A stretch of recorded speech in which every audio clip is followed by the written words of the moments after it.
And then listen, we're up to about 32 people at some point in time, so people will be jumping in sporadically throughout. I will email the PowerPoint as well, and Drew will email his PowerPoint to you as well about our talking points. We asked you to ask questions beforehand, so we took your questions, kind of built them into the things that we'll talk about. If you have any additional questions, utilize the chat that's in here. And there's a third gentleman. His name is Glenn Thomas. Glenn is I guess he orchestrates and does all the stuff behind the scenes for my podcast. He's like my media person. He will, if you send a message directly to him as we're talking and speaking, he'll write them down. He'll make sure Drew and I get it. And we'll reach back out to you via email, we text or whatever the case may be. We'll reach back out to you to make sure your question get answered. That way we can kind of steamroll through talk basketball in that sense there. So my contact information is there. You'll get it. Most of the guys that's on right now know me. See me coach with good friends of mine, so we talk basketball a lot, so I appreciate having them this here.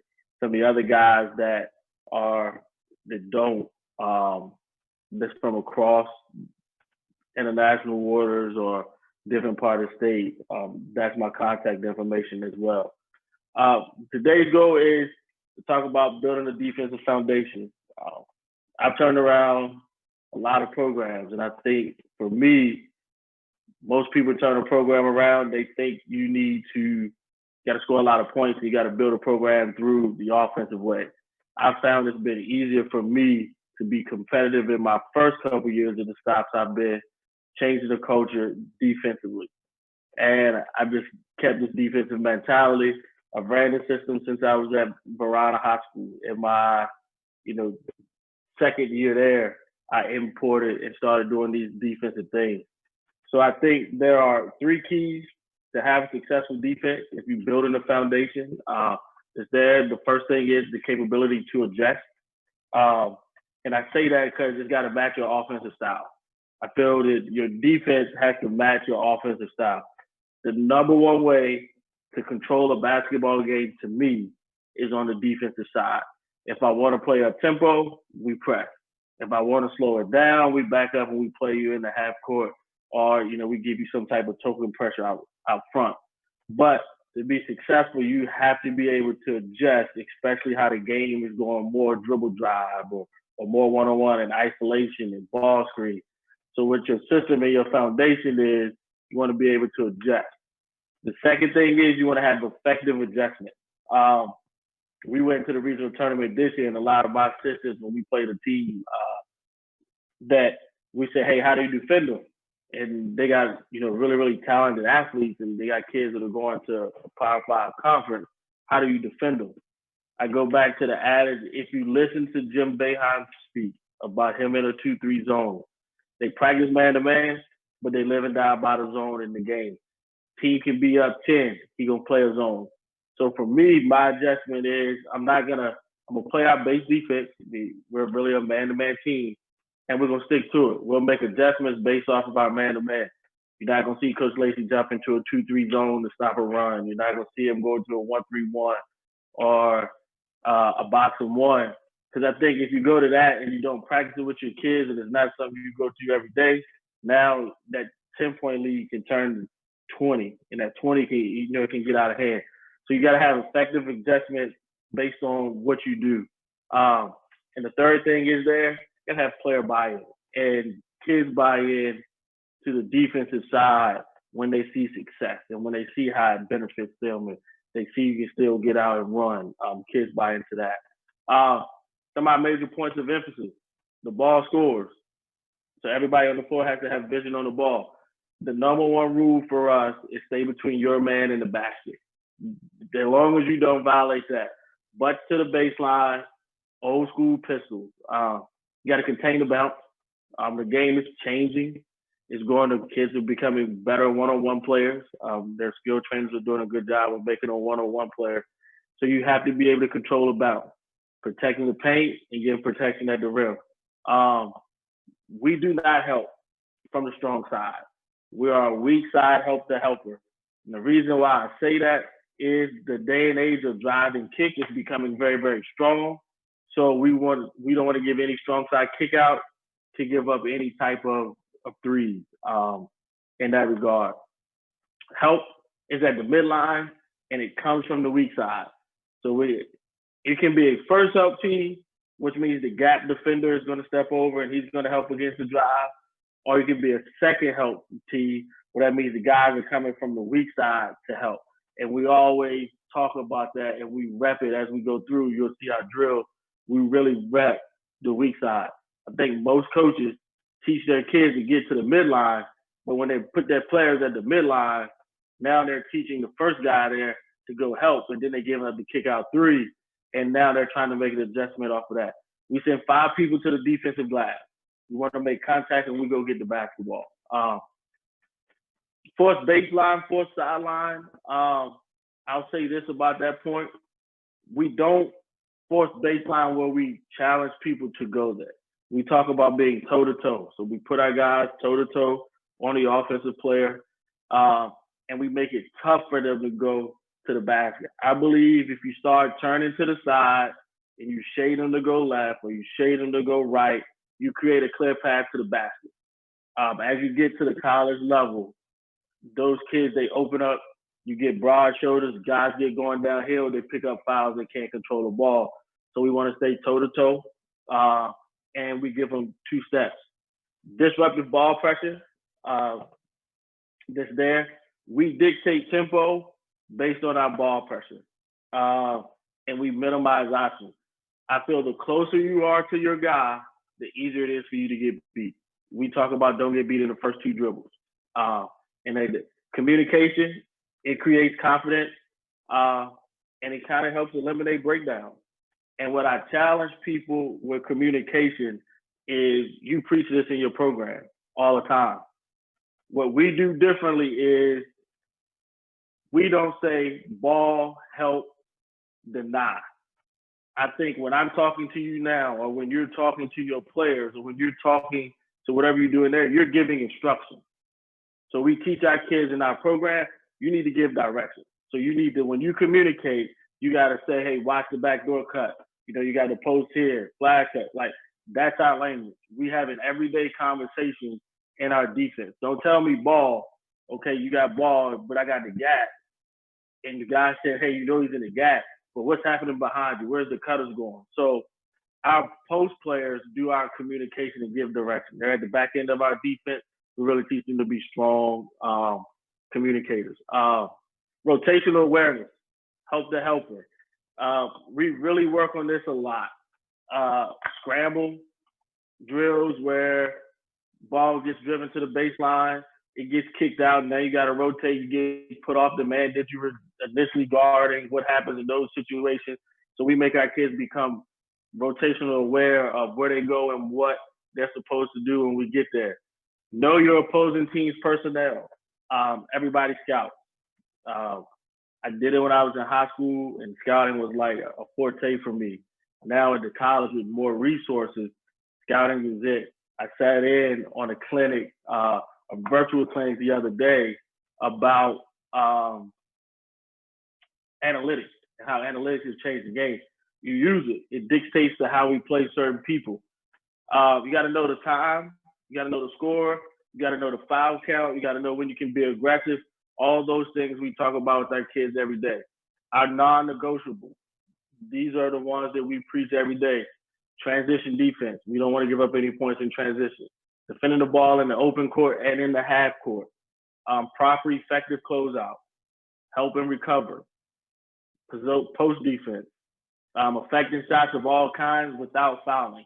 I don't want our kids to foul. It puts us in a bind sometimes in late game situations because we got to really foul a lot to catch up to get it a 1-on-1, but I don't practice fouling. Block out and rebound the basketball is there. Pressure opponents and be willing to give up nothing easy early or late, especially second shot. Offensive rebounds kill us. Teams that are really good on the glass, or have one really good rebounder really affect us a lot in that regard. Our daily principles. I guess I should preference this, like Coach Lacey and my staff with I only got myself and one other assistant. How are we supposed to track all these things different? So I have myself and two other assistants. I have an offensive coordinator and I have a defensive coordinator. So our offensive side of the ball, my offensive coordinator, any 5-on-5 situation, 3-on-3, 2-on-2, he's 100% working on what our offensive philosophy is. You know, if that's jab step, triple threat, spacing, that's his job. I have my defensive coordinator, his whole sole responsibility, any live drill or any breakdown, he's watching and preaching and constantly reinforcing these principles that are here. So I have one person and myself trying to manage, making sure we talk about these principles and we get them communicated each day. But we want to win all hustle plays. Those are 50-50 balls, loose balls, rebounds, turnovers that are the live ball turnovers. You want to communicate with teammates. You want to sprint back to the defense. You want to sprint back on defense with the vision of the ball. Most of that is scouting. We sit and watch film. If you notice the team is really pushing the ball up the floor on the right-hand side, we'll kind of slide our transition and towards to the right.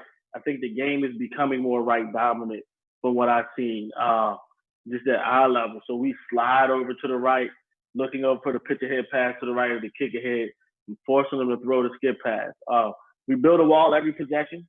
What changed our transition defense in the past couple of years for us has been simple. I watched the VCU practice, and if you watch VCU play with Mike Rosenell, he sends his 1 and his 2 back to the center circle after a missed shot. So we rebound with my 3, 4, and 5. They're always responsible for rebounding the basketball. This day we made the flex. But on the shot, my 1 and 2, they get back to the center circle and they split it in half. So one gonna go to the right, one gonna go to the left, and wherever the ball is kicked up at, that's where we slide. The other one slides in that direction, then everybody else flows and plays off them. Close out to affect the shot and anticipate the dribble drive. The thing here that we teach is, and I think everybody does it with the closeout. I teach 2-hand closeout. I've been to clinics and heard people talk to say how that's not a good thing to do. I teach both because I talk about being on balance. If you think about what a skilled trainer talks about, you think about what you tell your kids on the offensive side, that you attack the up foot or you attack the high hand. So if I'm closing out and I put my right hand up, naturally I'm creating a lead foot, and all he has to do is drive and get me to turn my hips, and he has me beat. So we teach both hands, toe-to-toe. We have a 2-step rule. What that 2-step rule is, you close out and you give the offensive player 2 steps. And the number one goal is you're going to take away the drive first, because on the first dribble, you're going to put your hands high and you're going to chest them up. And then you're going to take around the counter. If it's a crossover behind the back and spin, you're going to slide, get space, so you're going to go ahead and you're going to chest up the second move. Now, by that time, everybody's recovered you and helped. Now they're getting the ball out of their hands. That was in there. That was the biggest adjustment for me from high school to college. There's no 5-second count. So kids can really just be out top with the basketball, and guarding the basketball is longer for us now than it was there in high school. So that's where you see they keep a balanced stance and footwork. Stay between your man and the basket. There you go again. I think that's key. To stay between your man and the basket. The next day, jump to the ball when it's passed versus going to the man is a key that's there. That way, we move on airtime. You sprint to the gap. You don't necessarily sprint to the man. It will create the driving lane. Our help defenders are the guys that are really responsible for helping on the drive. I know there was a question in there about how do we teach kids to guard the basketball one-on-one without getting beat. That's tough. If you go out in the backyard and you play one-on-one, nobody's going to stop anybody. The only way that game's going to come to this, somebody's got to make a basket or somebody's going to miss. It ain't like I'm going to stop the guy I'm defending. That's kind of why we help and we talk help defense. Help defenders got to know what their purpose are. Drive, we give no strong side kick out, so we work it every day. If the ball's being driven at you, you fanning out to the shooter. We rotate everybody over from the backside. I'm just there. Teaching points. We break down and we teach this every day. It's sound bites. And I think this is small. I think it's really what you emphasize. So we really, really emphasize a lot of things differently than most people. We do the same drills you do. The language we use, we don't do these drills or we don't do these teaching points for a time limit. If I put 10 minutes on the clock and it's a defensive station, we're doing it until the kids get it right. And they're doing it right every single time, not versus one or two times. But closeouts, talked about effective shots, anticipate the dribble drive. We talked about sprint the first 2 steps, closeout. We just talked about that was on the ball. We're giving them a 2-foot rule. Ball pressure for us. Ball pressure for us is key. The closer you are to the man, I'm a firm believer. The closer you are and the higher level you go, easier to get beat. So when you got the guy all over him and they're testing up and they're doing all those things, it becomes easy to get beat in 1 or 2 dribbles. We talk about the importance of the first 2 dribbles every day. You can't get beat in the first 2 dribbles. We can't help you if you get beat in the first 2 dribbles. So each individual has to guard their yard and take away the first 2 dribbles. So we talk about sliding over, taking the drive with your chest, stand down, coming back, hands up, chest out. When the ball gets into the scoring area, we have the benefit of the shot clock. So eventually a team's going to have to shoot the basketball. So for us, the scoring area starts at the top of the key, a step above the 3-point line. It's considered our scoring area. At that point in time, we don't want no baseline, and we give up no straight line drives, and we force weak to no paint. We try to take everything outside of the lane so we don't really have to collapse in our defensive concept. Gap help, talking about build a wall. Psychologically, if you look at, let's say if you go and driving down the road and you see cones in the highway, your first initial thing is, hey, I got to slow down. I can't go this direction. But as you get closer and you really see, hey, I can really go through and I can slide through this way. So that same concept for us is on the defensive side. Our help. Your help position is your help. We get in the gap. We stay there. When your guy catches the ball, he sees people in the driving gaps. He's more or less likely to drive the basketball if somebody's standing there, and versus being wide open. Now he's forced to pass the basketball and guard it, when actuality is we're not really going to guard you on the strong side drive. We're going to come from the weak side, but just everybody plug into the gap, forcing it. I don't believe in denying passes on the perimeter. I let you pass it around as much as you want, as long as it's not a penetrating pass. We're okay. My stance, again, is toe-to-toe. We're constantly in the weak side. We're constantly fighting for vision. That means you constantly got to be moving and not standing still. You constantly got to be talking and touching cutters. We stunt to the ball. We don't overhelp. We get in the gap. I teach our kids, you sprint to the gap, take away the drive with your butt, and then you fan back out to your man. Get as close as you can to help this there. When you recover, your position is your help. You don't want to go to help defense. Think about how many times you see kids guard a help side defender. The ball is driven. They leave their defender and take about 3 or 4 steps to try to come to help. That's too late. We start and help, then we go. So closeouts for us is worked on every day because we really rep closeouts. We really want to teach it because that's what we give up a lot in the game. Jump to the ball.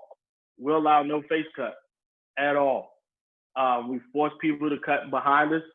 The reason why we force them to go behind us is because of how our scheme is built. It's easier for us to handle certain actions if kids go behind us. So we don't let them cut across our face. I think offenses now are built to do 2 things. At some point in time, the coach on offense, he's going to want to move your defenders. He's going to move them by moving people, or they're going to move them by setting screens. And whichever way is there, you got to have it counter for it. The number one way is if you cut across your face, he's going to move a defender. And then if they get screens, now you'll move the defender twice. So if you force it behind, you take away a lot that's here.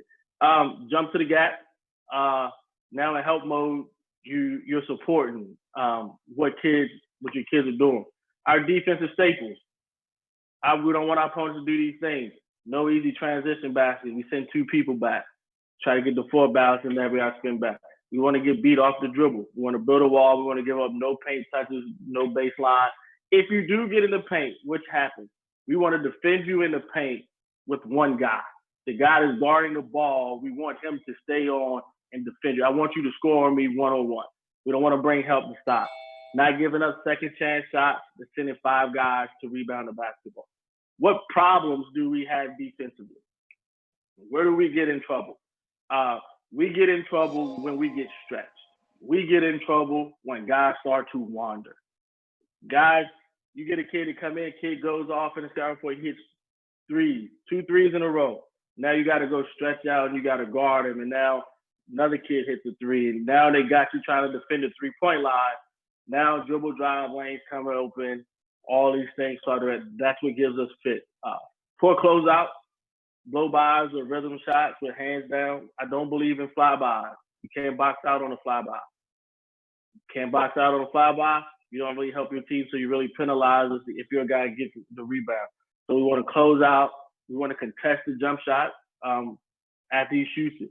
Going for fakes and jabs, we sit on the pivot foot. What does that mean? The purpose of a jab is to create space. So it creates space to get you to do a counter move. That employs our 2-step.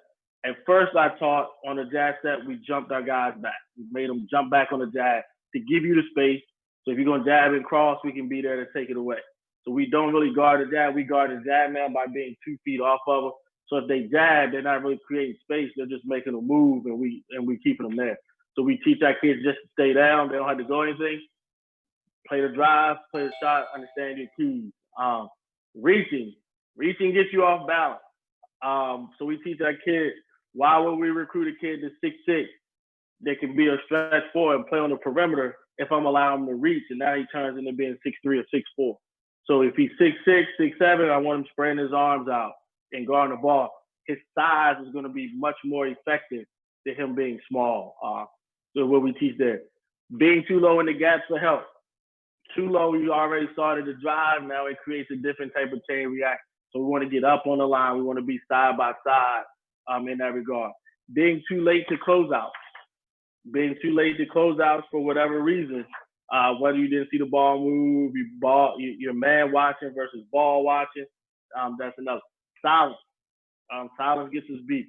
The teams that we struggle to defend in our foundation are the teams that come and they do what we call is the ones that just don't have a pattern. So if it's just mass chaos on the offensive side, I found a way over the past couple of years to defend the dribble drive. We'll see a couple of clips here of the dribble drive. I found over there how to defend the dribble drive.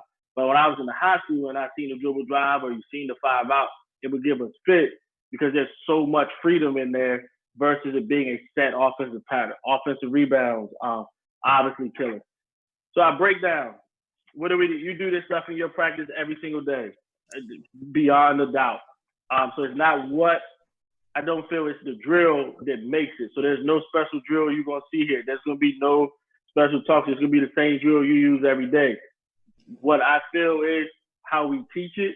And when you see the clips, the effectiveness of it is where we go and what we emphasize. We talk about transition defense every day. Transitioning from there, we do a drill. You come to my practice, it's probably going to be boring.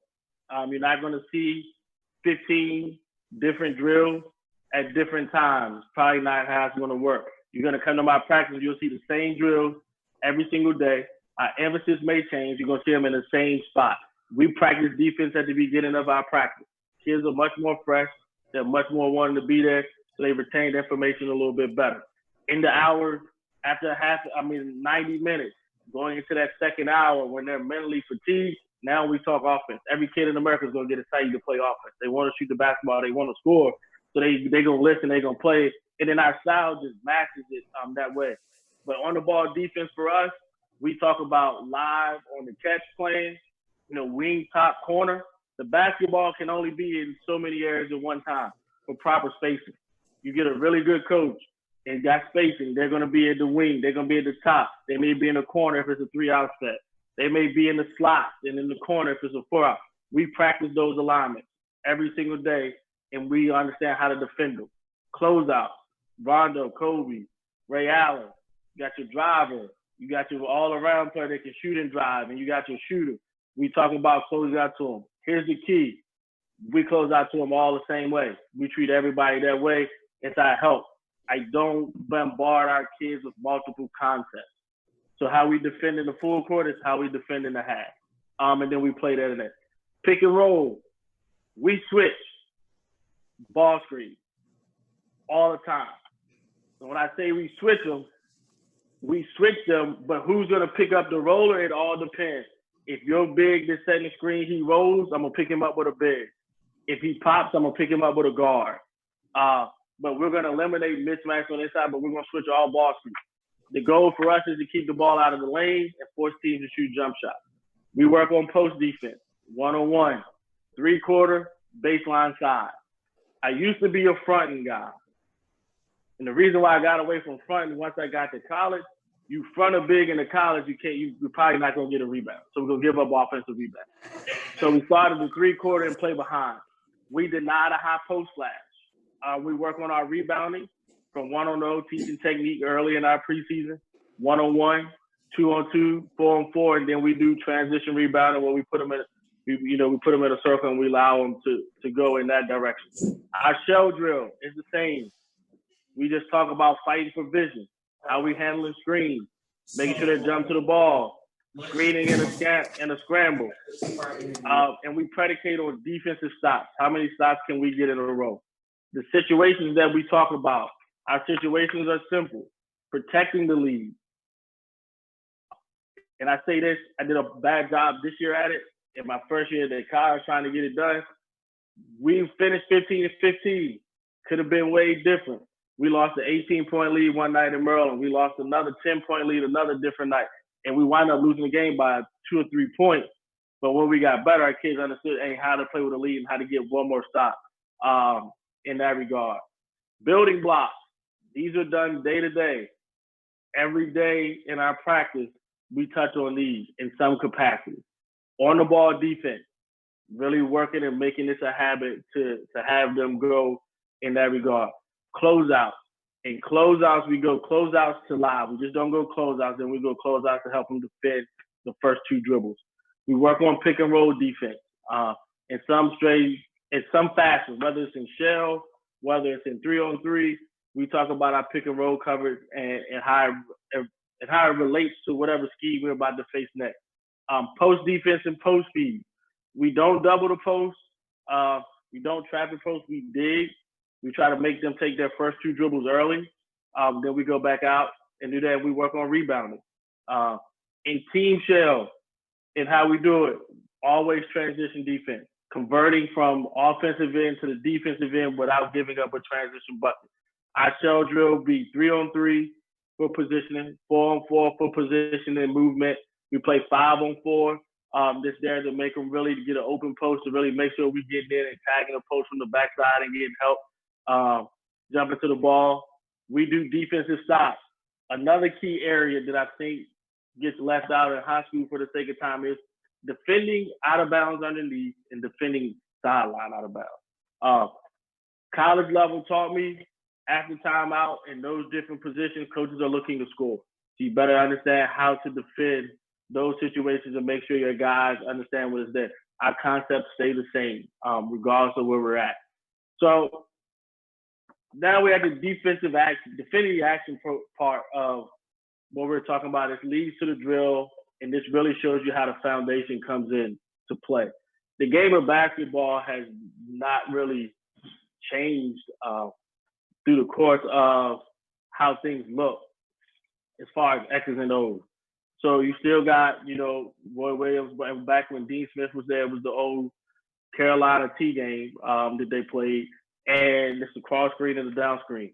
So we work on those things in practice each day to handle it. And we switch screens majority when I was high school. Here's why I switched screens in high school, and I could be wrong. Not many high school coaches in America teach their kids what to do if somebody switch a screen. So in high school, especially the year we won a state championship, we stifled teams. When we were coming out, we were playing man to man, and we switched your screen and put your offense at a standstill because you didn't tell your kids you got to throw the ball to the screener. It worked and been beneficial for the most part in college. Flex is universal. Everybody runs some form of flex with the baseline cutter. So in our show drill, we really work on how to handle it. The stagger screen, you see it. So every action that we could possibly see through the year, we work on it. In our breakdown drill, 2-on-2, 3-on-3, 4-on-4. It's there. Our principles and our practice breakdown. So our practice structure is a little unique. We start with a pre-practice period. And in that pre-practice period, our kids get shots up. They do a lot of shooting. They shoot free throws. That starts 20 minutes before practice starts for us. So practice started for us at 3. If we're going to practice 3 to 5:30, our kids are on the floor at 2:30. And they're doing form shooting. They're shooting free throws. Then at 3 p.m., we stretch. And after they stretch and get done with their stretching, we go right into full court one-on-one. We teach our principles in the full court. They do not change in the half. We're going to guard the ball in the full court the same way we guard in the half court. Then we're going to go full court 2-on-2. Guard the ball, sprint to the gap. Guard the ball, sprint to the gap. They go down and back, and we do it. Then we add the third guy. We play 3-on-3, and we go 3-on-3 in there. So we're breaking it down from individual, and we build it up to team. And how I feel you can create buy-in with your team is this. First day you go work on defense, ask them a simple question. Is the game of basketball played 5-on-5, 4-on-4, 3-on-3, 2-on-2, or 1-on-1? If your kids say 5-on-5, I disagree. And you may disagree with me. But when you watch basketball, you split the court in half, strong side, weak side. On the weak side, at best, you're playing 3-on-3 because you got a big down low on the block with 2 guards. On the weak side, they playing 2-on-2. So we teach our kids, and if you're guarding the ball, you don't really have to worry about that. Your responsibility is guarding the ball. Then you go in there. So nothing ever changes. If I'm either guarding the ball, I'm doing my own ball principles. If I'm playing 2-on-2, I'm doing everything I do in 2-on-2. I'm making sure I'm in the gap. If I'm 3-on-3, I'm getting a set. So we rep that in the full court. We rep it in the half. 4-on-4 defending actions, we talk about it. We switch screens. What do you call a screen, coach? The dribble handoff. It's a screen. There's 2 people getting in the same area going a different direction to create a diversion. We just switch it to make it easier. It keeps us intact. So we work on that in the shell. We talked about those. We go to our ball screen stuff. It's there. Rebounding has become more instrumental to this. I need guards that can rebound. So we get them in there. We do in different days. Make guards box out big. You got to get used to it. We try to prepare for each situation. In our post defense, as we talked about, we don't trap, but we squeeze. And the reason I say trap and squeeze here is because we try to get close enough with a handout that it feels like a trap and it's around it to have him throw it out. But we want to play him one-on-one as best as possible. Guard post breakdown. I teach my guards how to defend in the post. There's going to be some times where they got to defend down there, and we tell them to fight like hell. It's the term that we use. Yes, you're undersized, but you got to turn around and you got to fight like hell. 2-on-2 in the post with the other big coming over and be able to slide and handle the screening action. Practice screening with your big and how to handle it. We don't believe in big and little switching on screens. I mean, most teams, we set ball screens on offense because most teams don't want to switch big and little. We switch big and little. And we teach our post players how to defend that. That's in there. My favorite practice drills for us is the 2-on-2 as we talked about, is sun recover. You see it this here. Got a coach at the middle. You pass the ball, we work on our closeout. When the ball's passed back to the top, the help side defender, he goes to the gap. He doesn't sprint to the man, and then you can see he slides over on the pass and gets to his guy. So we work this every day, full court and half court. 1-on-1 closeout. Here we go on the wing. We throw it to him, he slides, he gets his 2 steps, and they go live from right there. The goal is you not to give up a middle drive. So you got to fight and guard the middle. First 2 dribbles. On the first dribble, you want to bump. On the second dribble, on the counter, you want to bump. By then, you've taken away his best 2 moves. Most kids don't have 3 moves. So now the ball's got to get out of his hands. So you really want to stress defending the first 2. A drill that I don't do enough of, but we do a lot, is weak side awareness. I think your defense is built on your help. The guy guarding the ball is putting enough pressure and he's guarding the ball. But to be a really good defensive team, it's built on your help defense.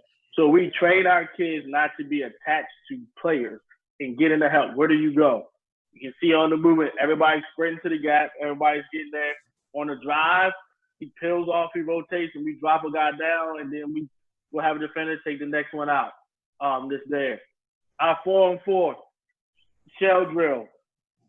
This drill to me became my go-to. We had a defensive breakdown this year. We went and we spent a lot of time on this drill. I believe in drills that are multi-purpose, teach multi-skills. So in this shell drill, we teach closeout, we teach getting to the gap, and we're going to teach rebound.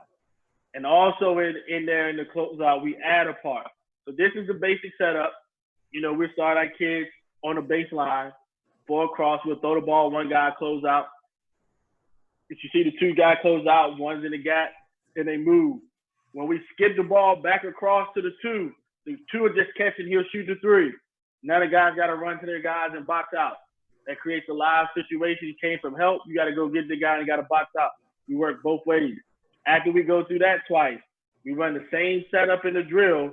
Now we'll skip the ball to the other side and we'll get that baseline drive where somebody attacks the closeout. And we'll rotate the furthest defender away. We'll rotate him over to stop, and everybody else will pull in a half circle. They'll rotate in a half circle. They get your guard down there guarding the big.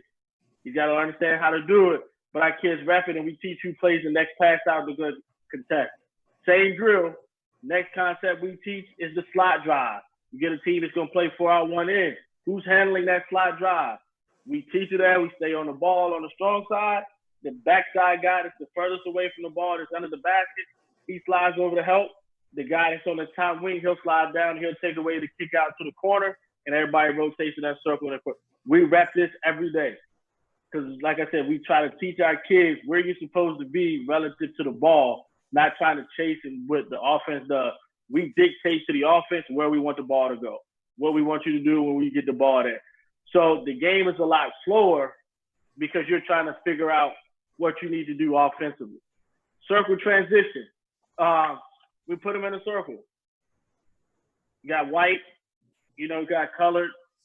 One team's on offense, one team's on D. We work this both ways. If we're going to work on our full court pressure, I'll make the basket. I'll make a layup. They'll quickly run and they'll set up whatever press we're in. And then they'll go live from that point. If I miss the shot, I don't really miss the shot, I won't shoot it. I'll just toss the ball somewhere on the floor. The point guard on the other team, he'll get it, and everybody's flying back down to the other end. We got to be able to sprint back. The point guard's got to get to half court. He gets over top of the ball and really set the defense, and he goes to the other guys go to the right. What I found out that's easy is this. My point guard always defends the right-hand side, his left. He always goes to his left. And if he always goes to his left, 90% of the time, I can tell our defense is set if he can stay in that position and be out top. And we defend the right side with the second guard, and we put the big down low. So you'll kind of see it here in the next couple of clips in the video that we have coming up here. These are a couple clips of what it looks like. Here we go. Try to go full screen here. So here you go. We're coming back here in transition. You kind of see 4 as the point guard. He picks up the ball. We got our weak side wing that's there, and we got the 2 steps. Like I said, we touch, and you can kind of see the slide. We're really focusing on keeping people out of the paint. You can see high hands, chest up. It's what you can live with. The lowest percentage shot in the game is a 3. So we're going to give up threes, and we're going to contest them and rebound, but we don't want to give up layups and dunks. You can kind of see now, we go toe-to-toe. That's my 4 and 5 that was just out there defending on the perimeter. That's in there.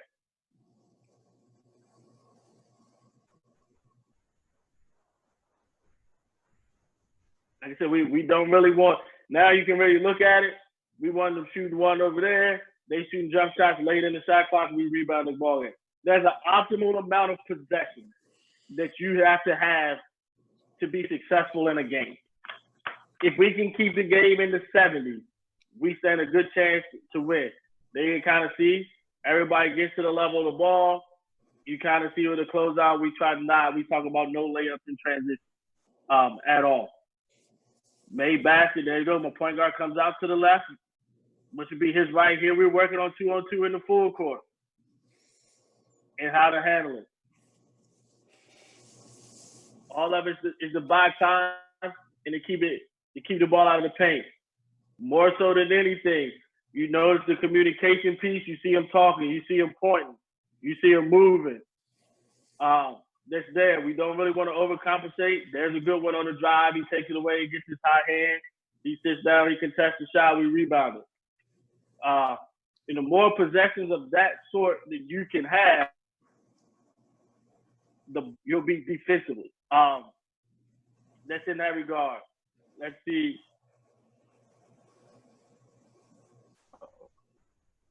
Let's go to. I think I gotta. Yeah. All right, here we go.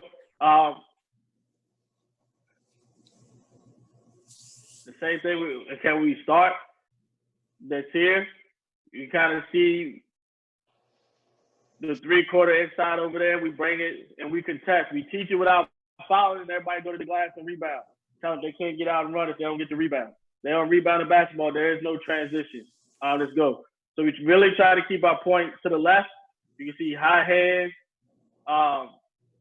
This fight, we try to 3-quarter round to get it. We want to challenge everything, but we're going to challenge everything within reason. That was there. Coach, it's on 3 seconds. It's on 3 seconds. Fast forward. You got to put it back on regular speed.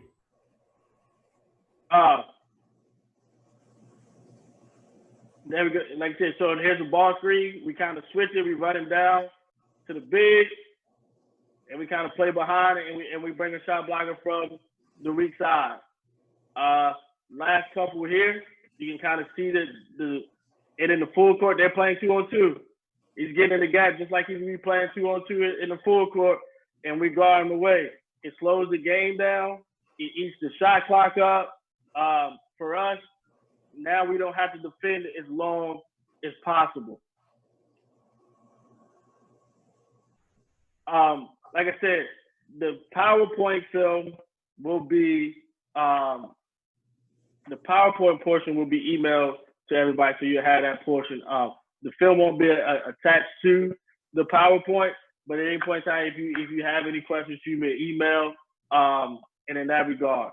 But without further ado, Drew's going to go ahead and take over from here and finish up with answering a lot of the other questions that you guys had. All right, everybody can hear me? Good? Okay, perfect. Good, perfect. Drew. All right, so let me figure out this share screen thing real quick. You got it. All right, perfect.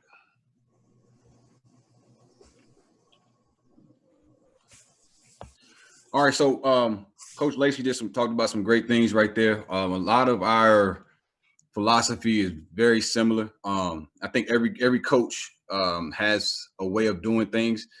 And as I go into the first slide, just want to say, appreciate you guys coming out, trying to take the opportunity to get a little bit better today. I'm always looking for the opportunities to get better, and just listening to Coach Lacey right there, I can pick up one or two things to add to what we already do. But what I did with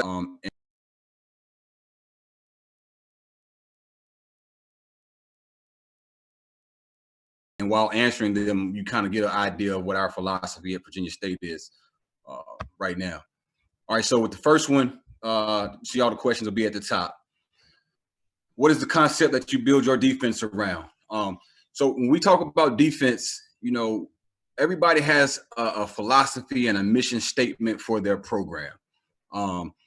What people fail to realize is you need a mission statement for your defense. You want to make things as clear as possible for yourself, for your coaches, and for your players. When things are clear, it clears up all the confusion. You can kind of easily know who's right and wrong. You can know what to fix. Any confusion on your defense will make things a lot harder to try to fix. And we all know you don't have a lot of time. So you got to be efficient with your time. And so when you understand what's clear and what's not, you can fix those things. So like I talk about right here is, you know, what is your defensive mission? Everybody will have their own philosophy, their own mission, their own vision, their own values, what they want their defense to look like. Again, like I talked about, it needs to be clear, easy to understand for your coaches, players, and even your managers, because your managers help out a lot too. For us, what we like to do, our mission statement is right here in the middle. It needs to be simple. We will look to force contested 2-pointers and defend without fouling. Very, very simple, very, very concise. We try to run you off the 3-point line, and we don't give up layups. So you have to shoot mid-range pull-ups over a contested hand without us fouling you. If we can get you to do that, that's a perfect possession for us defensively. And I'll talk about perfect possessions a little bit further along in the presentation. But we look for perfect possessions all the time. Again, our defensive discussions in scouting reports, practice, film sessions, always start with our mission statement. As many times they can hear this mission statement, it clears it up for them. They'll understand what exactly you're supposed to be doing. Other question, what daily defensive drills are done? So I put together a pie chart over here. You see these 4 things on the side. These are 4 of our values. What we value, what we talk about after every game, what we talk about during film session. Contested shots. How many shots did we give up uncontested? So we want to chart how many contested shots we had per game. We talk about deflections. We want deflections throughout the course of practice, throughout the course of games. We want to create what we call short closeouts, and we try to create as many short closeouts throughout the course of a game as possible. Again, I'll address the short closeout stuff in a little bit as well. And then last, you see not fouling. So if you can kind of read, it's kind of, the colors are very similar, but the contested shots is the highest on our pie chart. We want to contest every single shot, every single night. If we can contest all your shots, it gives us a better chance of winning. If you're making contested shots all night long, we're probably going to lose anyway, and we have to live with that. So that's our goal. Next, you'll see is not fouling. Again, it goes back to contested shots. We can't contest you on the free throw line. So if you're getting uncontested free throws all night, we can't contest that. So that takes us back to number 1, where we won't be able to contest those shots.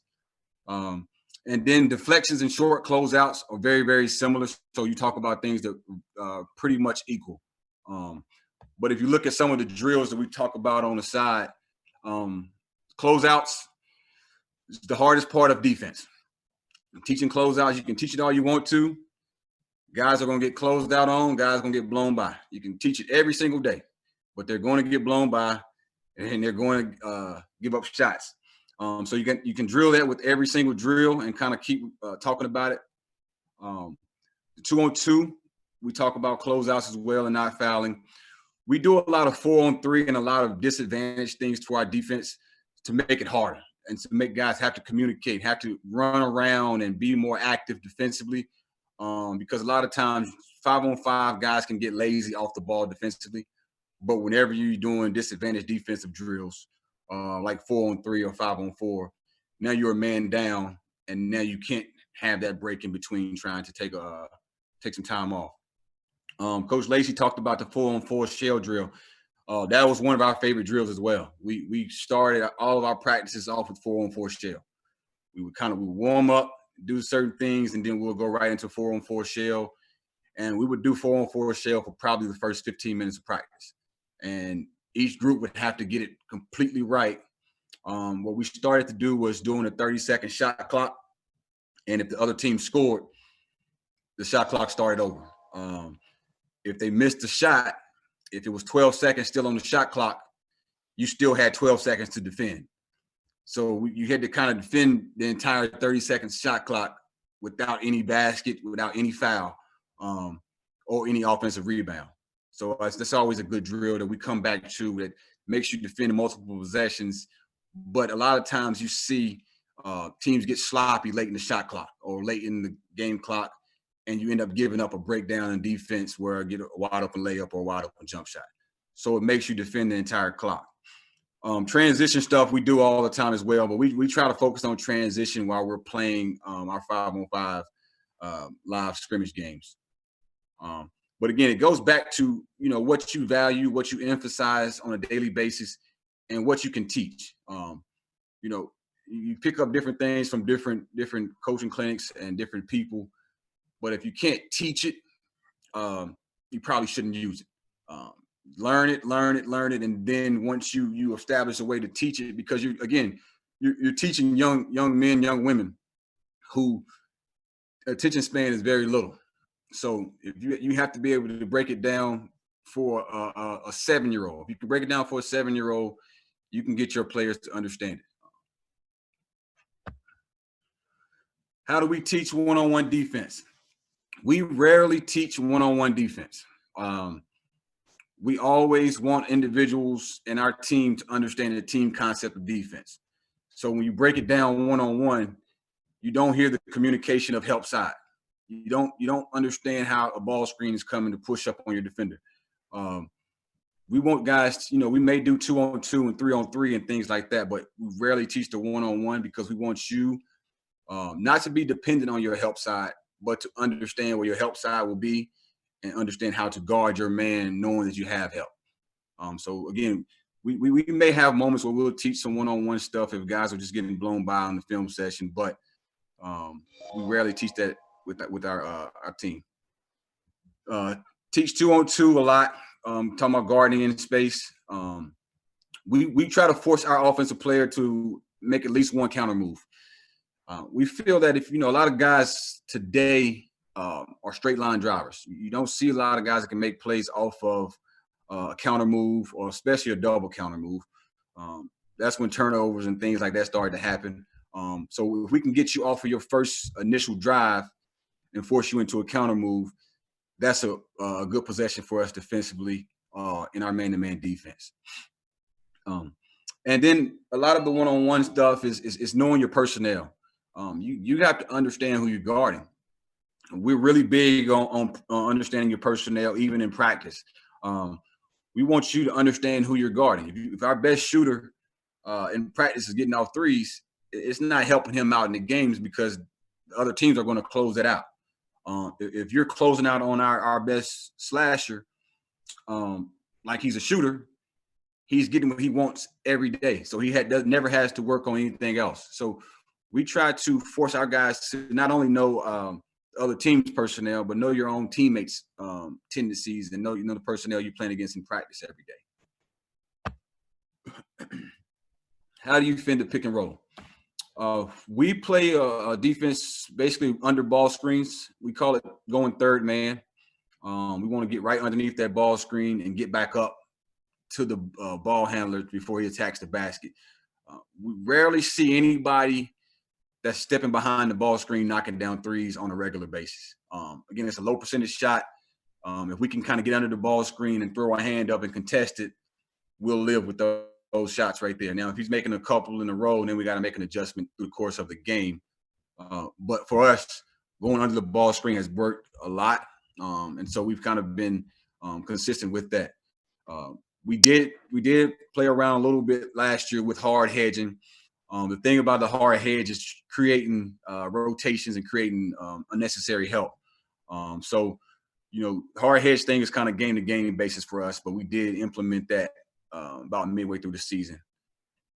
But for philosophy-wise, I think in general for anybody, your post guys typically determine how you can guard the ball screen, your 4 and your 5 man. If they can switch, that's probably the best way to guard a ball screen, because now you don't have anybody in rotation. You don't have anybody losing their man or creating a rotation from the other 3 defenders. So if you switch, you stand matched up within the man-to-man defense. If your post guys can step out and hedge, that's probably the next best way. Other than that, you want to keep your post guy as close to the basket as possible, because as guards are taught to attack the outside hip of the post guy. If he steps up, I need you to get around this post guy outside hip. Now, again, it goes back to him being able to guard the ball screens with your 4 and 5. But again, that's kind of personnel based and something that you kind of go back to your mission and your vision statements to realize who you have playing your 4 and 5 position in your seasons. What is philosophy on closeouts? Excuse me. No open threes. We're giving up no open threes. If you get open three, we've paused that on our film sessions. We'll run a film session back, and we show you open 3-pointers that we gave up. You could be guarding the post man under the basket. That might not be your man out there for shooting a 3. But if you're the closest man, you're the one getting the negative grade on that possession. You have to run him off the 3-point line and depend on your team to help you help the helper, basically. So, again, we're spraying all closeouts, trying to run them off 3-point line.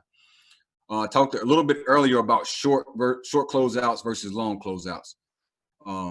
We try to get as many short closeouts as possible. And what I mean by short closeouts is that first pass. If guys are attacking the middle, that first initial pass is what you want to try to get them to pass the ball to. So that's an easy closeout. That's a 1, maybe 2-step closeout.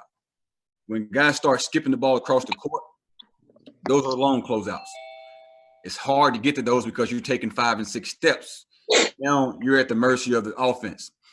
So when we talk about long closeouts, now you're talking about the defender on the ball. If he's defending the ball and his man's able to make a cross-court pass on target, that's his negative on that possession. Now you're creating a long closeout for your teammate that's starting the blender and making the rotations have to keep going and keep going. Going right into that point, we try to stay out of the blender, is what we call it. Let's stay out of the blender. Stay out of the blender basically means let's guard the first initial closeout. Every possession you come down the court, if you're watching any basketball game, you're going to see at least one closeout. Whether you handle it the right way, you handle it the wrong way, will dictate how many more closeouts you have to guard after that. So we try to stay out of that blender. Let's guard the first initial action the right way and be on the closeout as soon as possible where you can stay with your man. Again, the initial breakdown of the defense is the most important one. If you can handle that the right way, you're in a good shape. We talk about the average possession is around about 4 closeouts. Some or less, you might have more. But the average possession, you get 4 closeouts per possession down the court. If we can get you to the 3rd closeout, your turnover ratio increases. Now multiple guys are having to make plays off the dribble. They're having to find the open man off the dribble. You probably got 2 or 3 good ball handlers in the game at the time. If the Golden State Warriors, I guess you got 4 or 5. But most teams you're playing against going to have 2 or 3 good ball handlers. So at some point, somebody that's not really comfortable making plays off the dribble will have the ball in his hands, and that's usually the 3rd closeout. We can get the ball in his hands, it gives us a chance to increase the turnover ratio. How do we get constantly talking and communicating on defense? This is one of the, I think the main question every coach in the world has about defense. And I went to a clinic and heard a clinic actually, and it made some really good points that we implemented in our system. How important is communication to you? Do you correct it all the time? Do you let it slide at times? Or do you have day-to-days where you some days I feel like talking about communication, some days I don't. We got other stuff to worry about. Communication is the most important part of your defense. 4 reasons players don't communicate. They're too cool, too shy, too tired, don't know what to say. 2 of those 4 things are always in the coach's control. Most guys today are too cool anyway to play basketball. You can't change that. That's what they're going to be. So we can argue about it. We can debate it. They're going to be cool. Some guys are too shy. That's a personality trait that they've already had. Too tired, conditioning, or sit them on the bench. That's a coach's control. Don't know what to say. That's a coach's control as well. What are they communicating? So what we do is we try to create a word bank. And when I say a word bank, what are the terms defensively that you use all the time? I just did a little small sample on the side right here with help side, force middle, screen right, left. I got ball, deny wing, red is what we use for our trap defense. But your word bank will be up to what you want to use and what you want to use for your defense. But it has to be consistent. And it's one of those things where you might have to take you guys off the court, put them in a classroom setting, and go over your defensive word bank to where they understand exactly what you should be saying, because the communication on defense should be the same from each and every person. You can't have one person saying screen right, and then the other person saying screen, screen, screen, screen. Okay, so now you got a communication gap. That's easily fixed by the coaches, because now for us, when we do our scouting reports, we have all 3 of our coaches do scouting reports for each game. If you're giving out a scouting report and the wording is different from each coach, that creates confusion to your players. And the players are smarter than we give them credit for. They understand the confusion. Well, hell, the coaches are confused. Like, how they expect us not to be confused? So you got to clear that up from the beginning. It goes back to clearing up and being as clear as possible about the confusion of what you want your team to be defensively. But the word bank is something that's really, really valuable for your team because it's measurable. You can understand every day in practice, these are the things you're supposed to say. Let's see. How long do you spend on defense each practice? Talked about that with our 4-on-4 drill. We spend about our first 20 to 30 minutes of practice on defense. My head coach is a defensive guy. If you can't play defense, you can't play. We recruit guys that can defend their position. And a lot of times you can get fooled by that. And, if they get there and they can't defend their position, then they can't play. So it's just that simple. His philosophy is, if you can't stay in front of your man, we'll find somebody that can. All right.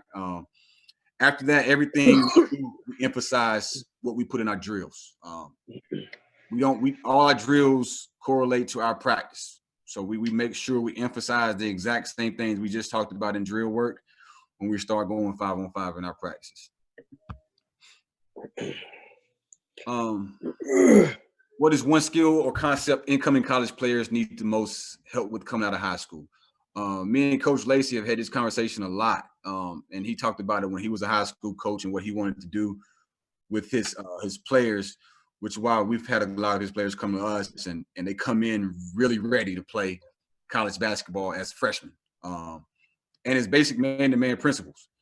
A lot of guys, everybody wants to win, and it's clear. So sometimes you play zone, you play things that make your team more successful. But we get guys a lot that don't understand man-to-man principles. Seeing man and ball at all times. Shell drill principles. Understanding what jump to the ball means.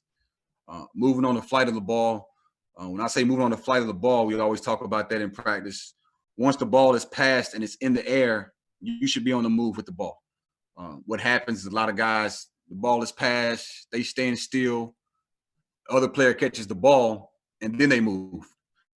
Well, you're too late now, and now we got a real tough closeout to get in. So moving on the flight of the ball is important, and then the proper way of closing out. Do we believe in flybys? And talked about flyby closeouts, spring past the shooter on three-point attempts with your closeouts. We actually did not do that the last couple of years, but I think it's something that we're going to revisit this year. The reason why, I think the long closeouts, you try to avoid them, but you get to them at times. And with the flybys, generally just giving the guy one option. I'm going to run as fast as I can by you so you can't shoot the ball. Now that depends on your help defense to be there, but you also want to teach the flyby because you can teach what they call, I guess, a rear view contest.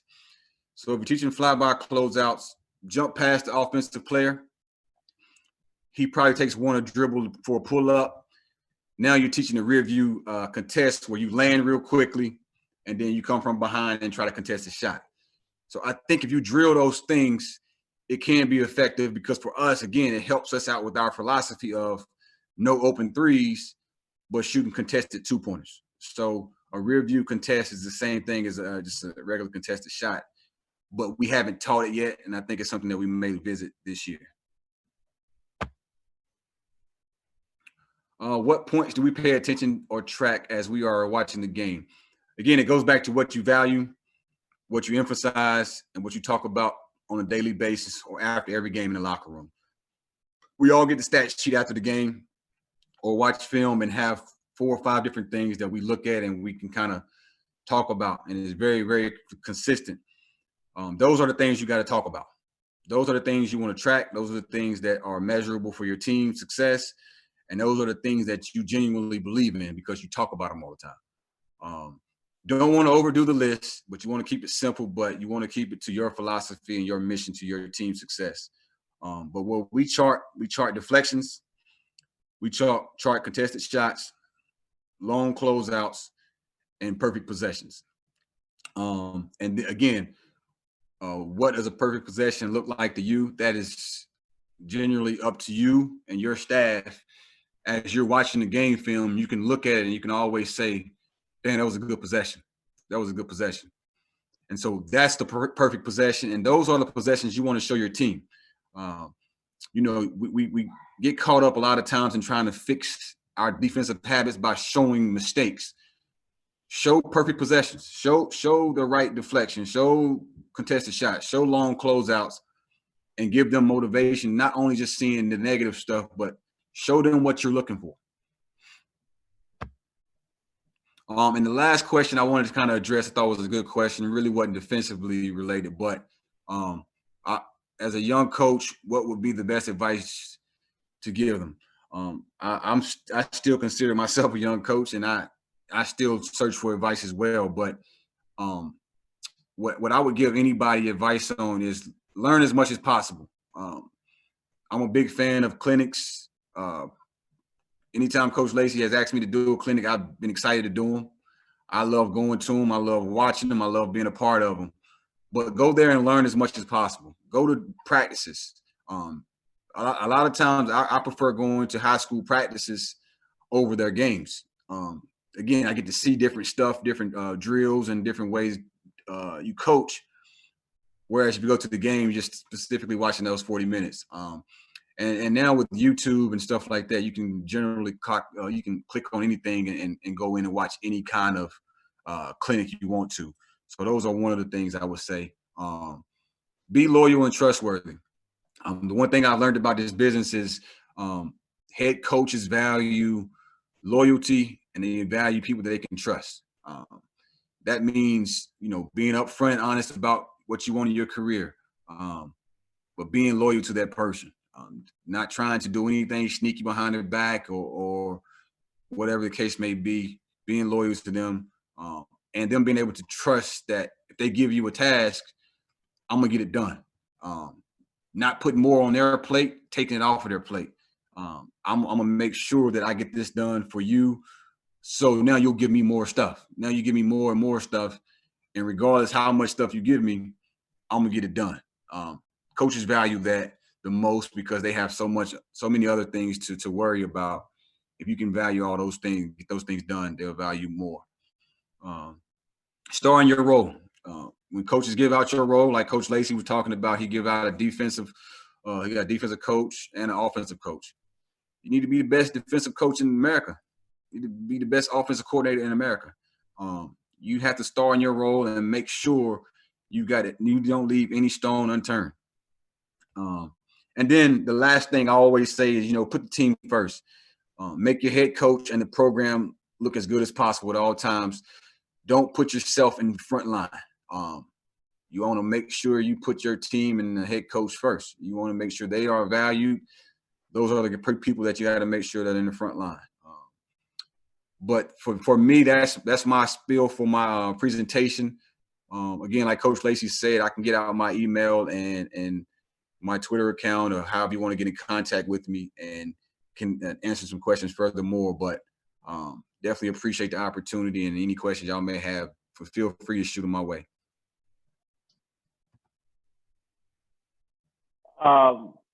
That concludes our virtual clinic. Like I said, that I have just about everybody's email address that was on here. So we'll email you the PowerPoint. You have it, and feel free to shoot us an email. If you have any clinics and stuff that you're hosting or going on, please tag us, shoot it to us. We love to jump on and learn different things during this point in time, and we'll definitely be on the lookout. Thanks for coming. If you're looking for something else to do, I might need to say this just because the Fox Radio guys on here. Do tune in, listen to our podcast. There was a question out there about things of transitioning kids from high school to the college rank. We actually did a podcast about it. Drew was actually on one about skill development and what they look at from there. So that's on iTunes, Spotify, and Google Play. Just jump in there, listen to it. We're 10 shows in, just trying to help them get back to the game. If you want to be on my podcast and you have something you want to talk about, also shoot me a message. We'd love to talk basketball anytime in that regard. But thanks for tuning in, and everybody stay safe and be blessed. Appreciate it, coaches. Thank you. Appreciate it.